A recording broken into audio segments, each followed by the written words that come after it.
मुझ जैसा व्यक्ति अगर अटल जी की बातों से इतना प्रभावित हो सकता है, एक अदना व्यक्ति जिसका कोई बहुत बड़ा समाज में महत्व नहीं रखता, अगर वो उनकी बातों से प्रभावित हो सकता है, तो आप लोग तो शिक्षित वर्ग हैं, हमसे बहुत ही शिक्षित हैं आप लोग।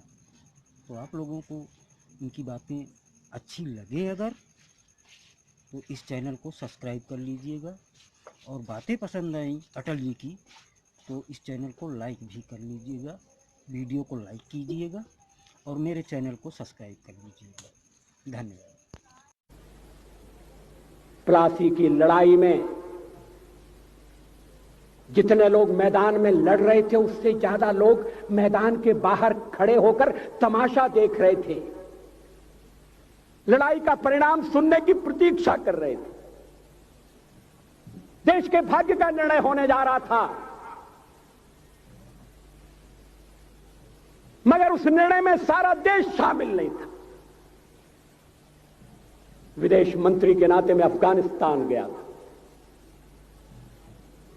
आपको सुनकर ताज्जुब होगा, अफगानिस्तान के अपने मेजबानों से मैंने कहा मैं गजनी जाना चाहता हूं, गजनी। पहले वो मेरी बात उनकी समझ में नहीं आई, कहने लगे गजनी तो कोई टूरिस्ट स्पॉट नहीं है, गजनी में कोई 5 स्टार होटल नहीं है, गजनी में आप जाकर क्या करेंगे, गजनी में आप जाकर क्या देखेंगे। मैं उन्हें पूरी बात नहीं बता सकता था। मेरे हृदय में कहीं गजनी कांटे की तरह से चुभ रहा है। जब से मैंने गजनी से आए एक लुटेरे की कथा पढ़ी है, और किशोरावस्था में पढ़ी है, मैं देखना चाहता था वो गजनी कैसा है। आपको सुनकर ताज्जुब होगा, महमूद गजनी का अफगानिस्तान के इतिहास में कोई स्थान नहीं है।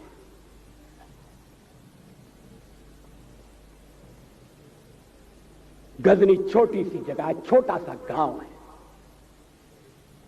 कल्पना करिए, सैकड़ों साल पहले वहां धूल उड़ती थी, झोपड़ियां थी, मगर एक लुटेरा लुटेरों को इकट्ठा करता हुआ सोने की चिड़िया को लूटने के लिए चला आया। आपस की फूट से जो राजा है वो लड़ेगा, जो क्षत्रिय है वो लड़ेगा। हमने समाज के बहुत बड़े वर्ग को लड़ने के अधिकार से वंचित कर दिया। हमने उन्हें हथियार नहीं उठाने दिए। मार्शल नॉन मार्शल के आधार पर हमने समाज को बांट दिया। वो लुटेरा सोमनाथ के मंदिर तक चला गया, पुजारी देखते रहे। मंदिर की पूजा भक्तों को करना पड़ती है, मंदिर तो एक प्रेरणा का केंद्र है। मैं देशपांडे जी की तरह से नास्तिक नहीं हूं, मगर उनकी नास्तिकता में भी जो आस्तिकता है, मैं उसका आदर करता हूं, उसका सम्मान करता हूं। वो जिस आत्मविश्वास से नास्तिक होने की बात कहते हैं, तो मैं उनसे कहना चाहता हूं वो सचमुच में नास्तिक नहीं है। जिसकी आस्तिकता है, जिसका विश्वास है, वो नास्तिक कैसे हो सकता है। विश्वास किसमें है ये बड़ी बात नहीं है, विश्वास है या नहीं। हमने समाज के बहुत से बड़े वर्ग को विश्वासहीन बना दिया।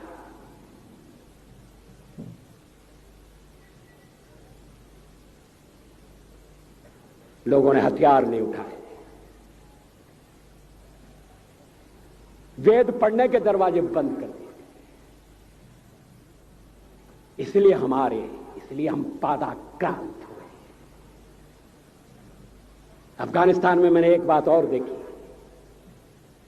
मुझे जिस होटल में ठहराया गया उसका नाम था कनिष्क। अफगानिस्तान एक मुस्लिम देश है। मुझे बड़ा ताज्जुब हुआ, मैंने कहा कनिष्क यहां कहां से आया। तो मेरे साथ अफगानिस्तान के विदेश मंत्री थे। मैंने कहा कनिष्क आपका कौन लगता है, कनिष्क से आपका क्या संबंध है। कहने लगे कनिष्क हमारा पूर्वज है, कनिष्क हमारा पुरखा है। He was one of our forefathers. मैंने कहा तब तो हमारे आपके पुरखे एक हैं। अफगानिस्तान के लोगों ने उपासना पद्धति बदली है, संस्कृति नहीं बदली। आज के भारत के परिवेश में यह सुनने के बाद थोड़ा विचित्र लगता है। हमारे यहां तो धर्मांतरण के साथ राष्ट्रांतरण होता है, ऐसा दृश्य दिखाई देता है। पड़ोसी देशों में ऐसा नहीं हुआ। अभी राम जन्मभूमि का मामला चल रहा है। एक विदेशी आए, कहने लगे ये राम जन्मभूमि का क्या झगड़ा है। हमने कहा इस पर विवाद हो रहा है कि श्री राम कहां पैदा हुए थे, और जहां पैदा हुए थे वो स्थान उनके मंदिर के लिए प्रयुक्त किया जाए या न किया जाए। वो इंडोनेशिया से आए थे, वो मुसलमान है। कहने लगे हम तो समझते थे कि राम के लिए सारे भारत में आदर होगा, सम्मान होगा। हमने कहा ये आपने कैसे समझा। कहने लगे आप तो इंडोनेशिया आ चुके हैं, इंडोनेशिया में बहुत से लोगों ने इस्लाम स्वीकार कर लिया, मगर श्री राम को विस्मृत नहीं किया, श्री राम को भुलाया नहीं। इंडोनेशिया के बाली द्वीप में 1 महीने रामायण की लीला होती है। मैं उस समारोह में जा चुका हूं। उस समय भी विदेश मंत्री मेरे पास बैठे थे। मैंने कहा ये रामायण ये क्या हो रहा है। मैंने कहा एक्सीलेंसी ये मंच पर क्या हो रहा है। कहने लगे एक्सीलेंसी आपको पता होना चाहिए। हमने कहा मुझे तो पता है मगर मैं जानना चाहता हूं।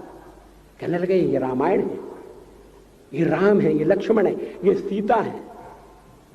हमने कहा इनसे आपका क्या संबंध है, आप तो मुसलमान हैं।